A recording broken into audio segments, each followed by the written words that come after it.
they have. And that's what makes it so important and so special. And then he prophesies about David. And he says, you know, I realize that God is doing something amazing through you. And I realize that somewhere down the line, I think there's going to be a Messiah that comes out of your family, and you're going to save the whole world. Jonathan knows that this is not just a friendship. He knows David is not just a king. He is a king who is starting a whole chain of kings. And the King of Kings would come from this particular chain of events. And so these speeches of Jonathan's tell us just the depth of his love, the depth of his commitment, and gives us a tremendous example of what we are supposed to be doing in this life. And so the New Moon Festival arrives. And Jonathan tells his dad, oh yeah, David went down to his family. They're doing their own thing down in their town. And Saul goes ballistic. He understands what Jonathan is doing. Jonathan is trying to be cool. He's trying to keep his dad calm. And I'll get the right one. Saul knows what Jonathan is doing. He calls him the son of a perverse and rebellious woman. Now, this is a very mild translation of this phrase, because you can't say those words in church, and you don't know those words. So you're looking at each other like, yeah, we do. That's not good. This is really very mild, and I'm not going to say what he actually says. And he says, you know, you are destroying everything that we've sought to build. You're not only threatening my life, you're threatening your life, and you're threatening the dynasty. God has set this thing up, and you're ruining it. How dare you? You know, he'd been appointed by God. He'd been anointed by God. You know, he probably said, you know, God wants us to be kings. And now you're destroying all of that. And he's convinced that he has to kill David. He has to pursue him at any cost. And he realizes again and again how much David is taking over and how much he is losing. And then Jonathan tries yet again. And now Saul is so angry, he is putting the dynasty at risk. He tries to kill his own son. He has gone that crazy, trying to kill everyone, even Jonathan.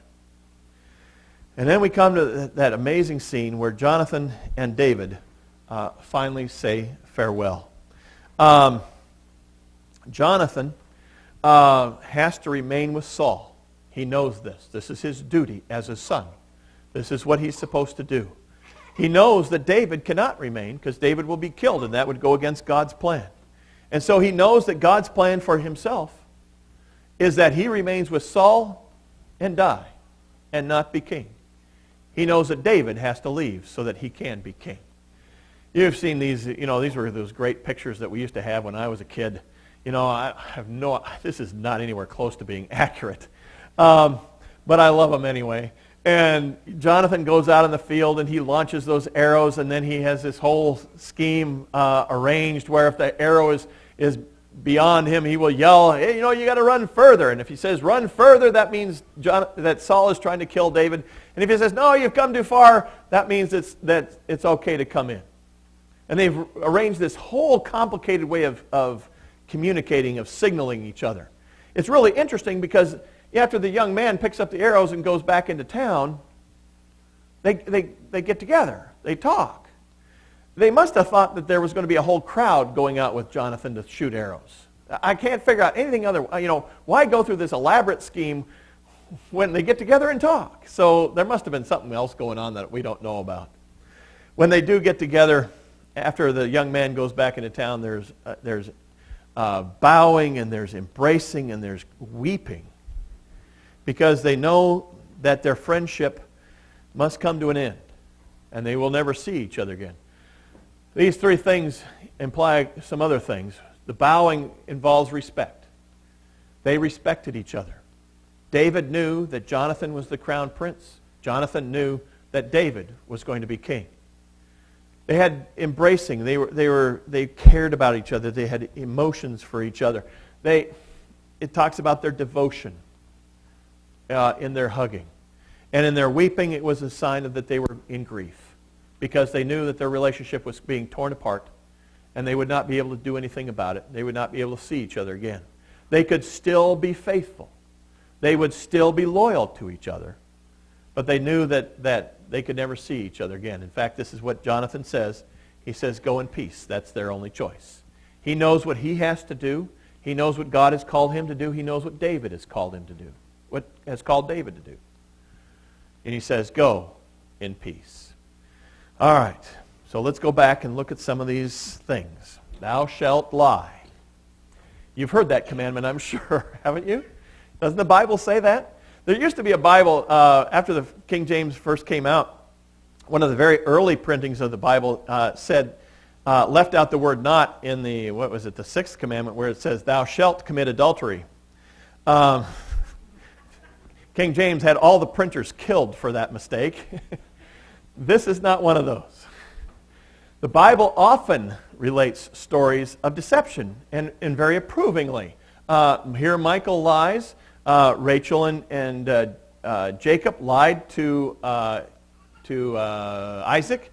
Jael. This is a great one because the Bible tells this story with a lot of glee, with a real twinkle in their eye.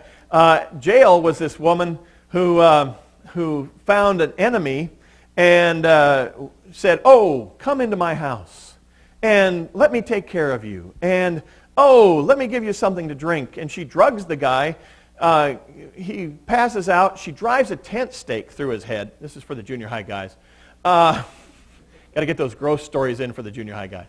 He drives a tent stake through his head, and the Bible's going, yippee! She lied to him, she deceived him, and she killed him. Yes!